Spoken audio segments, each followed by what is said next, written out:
രാവിലെ ബ്രേക്ക്ഫാസ്റ്റ് ഉണ്ടാക്കുന്നതിൻ്റെ തിരക്കിലൊക്കെയാണ്. രാവിലെ അപ്പോൾ എണീറ്റ് കപ്പയൊക്കെ വേവിക്കാൻ തുടങ്ങണം. കപ്പയും വേവിച്ച് മീൻകറി, പിന്നെ ഇച്ചിരി ചോറും മീൻ വറുത്തതും അങ്ങനെയൊക്കെയാണ് ഇന്ന് രാവിലത്തെ ബ്രേക്ക്ഫാസ്റ്റ് ഉദ്ദേശിക്കുന്നത്. അപ്പം മീൻ മേടിച്ചുകൊണ്ട് വെച്ചിട്ടുണ്ട്. അപ്പോൾ അതിന് വെട്ടിയെടുക്കണം. അപ്പോൾ രാവിലെ അച്ചു കുളിയൊക്കെ കഴിഞ്ഞ് അടുക്കളയിലോട്ടൊക്കെ ഒന്ന് കയറിയിട്ടുണ്ട്. അപ്പം രാവിലെ കുളിയെന്ന് പറഞ്ഞാൽ പെരിസായിരിക്കുന്ന സമയത്ത് കുളിച്ചേച്ച് അടുക്കളയിലൊക്കെ കയറാമല്ലോ കേട്ടോ. അത് അച്ചു ആണെങ്കിലും ഞാനാണെങ്കിലും അങ്ങനെയാണ് ചെയ്യുന്നത്. അത് ഇവിടെ വന്ന സമയം മുതൽ ചേട്ടൻ്റെ അമ്മ ശീലിപ്പിച്ച ഒരു രീതിയാണ് രാവിലെ എണീക്കുന്നത് കുളിച്ചിട്ട്. ഇപ്പോൾ അച്ചുവിനൊക്കെ എന്ത് ഭേദമുണ്ട്, അച്ചുവിനൊക്കെ ഒരു 7:30 ആകുമ്പോഴത്തേക്ക് എണീറ്റാൽ മതി. ഞാനൊക്കെ വന്ന സമയത്ത് വെളുപ്പിന് എണീക്കണമായിരുന്നു. വെളുപ്പിന് എണീക്കേണ്ട സമയത്ത് കുളിയൊക്കെ കഴിഞ്ഞതിന് ശേഷമാണ് കയറുന്നത്. അപ്പം ഞങ്ങളുടെയൊക്കെ ഒരു രീതി എന്ന് പറഞ്ഞാൽ അങ്ങനെയൊന്നുമല്ല. ഞാൻ മറ്റൊരു മതത്തിൽ നിന്ന് വന്നതുകൊണ്ട് ഞങ്ങളുടെ രീതിക്ക് എന്ന് പറഞ്ഞാൽ അങ്ങനെയൊന്നും ഇല്ലാത്തതുകൊണ്ട് അത്ര ഇതൊന്നും എനിക്കറിയില്ലായിരുന്നു. ഇവിടെ വന്നു കഴിഞ്ഞാൽ അമ്മ ഓരോന്നും പറഞ്ഞു തരുമ്പോഴാണ് അങ്ങനെയൊക്കെ കാര്യങ്ങളൊക്കെ അറിയുന്നത്. അപ്പോൾ അങ്ങനെ രാവിലെ എണീറ്റ് ചിലപ്പോൾ വെളുപ്പിനെയൊക്കെ എണീക്കുമ്പോഴേ എണീക്കുന്നതേ നേരെ കുളിക്കാനായിട്ടാണ് പോകുന്നത്. മഴയൊക്കെ ഉള്ള സമയത്തുണ്ടല്ലോ, നീ തണുത്തങ്ങോട്ട് വിറച്ചിട്ട് എത്ര നേരം ബാത്റൂമിൽ നിൽക്കുമെന്ന് അറിയാമോ, ഇച്ചിരി വെള്ളം മേത്തിട്ടൊന്ന് ഒഴിക്കാനായിട്ട്. അതുപോലൊക്കെ ഇതുമായിട്ട് അന്നേരമൊക്കെ ചിന്തിച്ചിട്ടുണ്ട്. അയ്യോ ഇതെന്നാ രീതികളൊക്കെയാണെന്ന് ഓർത്തിട്ടുണ്ട്. പക്ഷേ ഹിന്ദുസിൻ്റെയൊക്കെ രീതിയിൽ അത് അങ്ങനെയാണ് പോകുന്നത്. പക്ഷേ ഇപ്പോഴത്തെ തലമുറയിലൊന്നും അങ്ങനെ വലുതായിട്ടൊന്നും ആരും അതൊന്നും നോക്കുന്നില്ലെന്നൊക്കെ ആണെന്ന് പറഞ്ഞാലും അമ്മ എന്നോട് അങ്ങനെ പറഞ്ഞ ആ ഒരു ഇതെൻ്റെ മനസ്സിലോട്ടാക്കി വെച്ചേക്കുന്നതുകൊണ്ടായിരിക്കാം എനിക്കിപ്പോഴും അങ്ങനത്തെ ഒരു രീതിയോട് തന്നെയാണ് വിശ്വാസവും കാര്യങ്ങളൊക്കെ.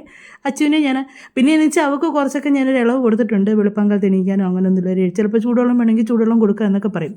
പക്ഷേ അവളും കൂടുതൽ പച്ചവെള്ളത്തിൽ തന്നെയാണ്, മഴയൊക്കെ ഉള്ള സമയത്തുള്ള ചൂടുവെള്ളമൊക്കെ അങ്ങനെ കൊടുക്കുന്നത്.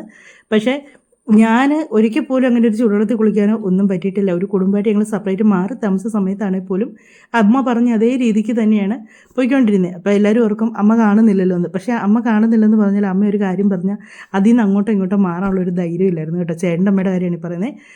അങ്ങോട്ടും ഇങ്ങോട്ടും അതിൽ നിന്നൊരു മാറ്റി ചിന്തിക്കാനായിട്ടുള്ളൊരു ധൈര്യം ഇല്ലായിരുന്നു. എന്നും പറഞ്ഞാൽ എൻ്റെ അമ്മ ഭയങ്കര ഇതാണെന്നൊന്നും അല്ലായിരുന്നു പറയുന്നത്.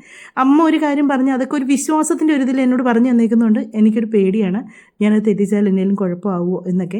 ഞങ്ങളുടെ കസിൻസിൻ്റെയൊക്കെ രീതിക്കാണെങ്കിൽ അങ്ങനെയൊന്നുമില്ല. പ്രത്യേകിച്ച് എനിക്കാണെങ്കിൽ ഈ ഡേറ്റൊക്കെ ആകാൻ തുടങ്ങിയ കാലം മുതൽ എനിക്ക് ഭയങ്കര വേദനയായിരുന്നു. അത് ഇപ്പോഴും ഉണ്ട്. അങ്ങനത്തെ അതേ അവസ്ഥയിൽ കൂടെ തന്നെയാണ് ഇപ്പോഴും പോകുന്നത്.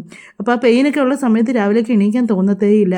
വീട്ടിലേക്ക് ആയിരിക്കുന്ന സമയത്ത് വെളുപ്പിനെ വരെ വേദനയായിരിക്കും. വെളുപ്പാകുമ്പോഴായിരിക്കും ഒന്ന് ഉറങ്ങുന്നത്. അത് കഴിയുമ്പോഴത്തേക്കായിരിക്കും പിന്നെ എപ്പോഴേലും ഒന്ന് എണീക്കുന്നത്. പക്ഷേ നമ്മൾ ചെന്ന് കയറുന്ന വീട്ടിൽ അങ്ങനെയൊന്നും പറ്റത്തില്ലല്ലോ. അതുകൊണ്ട് രാവിലെ തന്നെ എണീറ്റ് നേരെ കുളിക്കാനായിട്ട് അങ്ങ് പോകും. അതൊക്കെ ഓർക്കുമ്പോഴത്തേക്ക് ഇപ്പോഴൊക്കെ ഓർക്കും അന്നൊക്കെ എങ്ങനെ അതൊക്കെ തരണം ചെയ്ത് പോയെന്നൊക്കെ ചിന്തിക്കട്ടോ.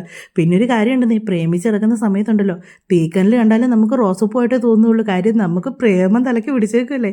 അപ്പം നമുക്ക് ഇവരൊക്കെ രീതിയും കാര്യങ്ങളൊക്കെ ഭയങ്കര ആരാധനയോടുകൂടിയായിരിക്കും നമ്മൾ നോക്കുന്നത്. അപ്പം ഇന്നത്തെ നമ്മുടെ ഒരു കഥയും കാര്യങ്ങളൊക്കെ ഇങ്ങനെയാണ് കേട്ടോ. നമുക്ക് മറ്റൊരു വീഡിയോയിലൂടെ ഇങ്ങനെ കുറച്ച് കാര്യങ്ങളൊക്കെ അറിയാം.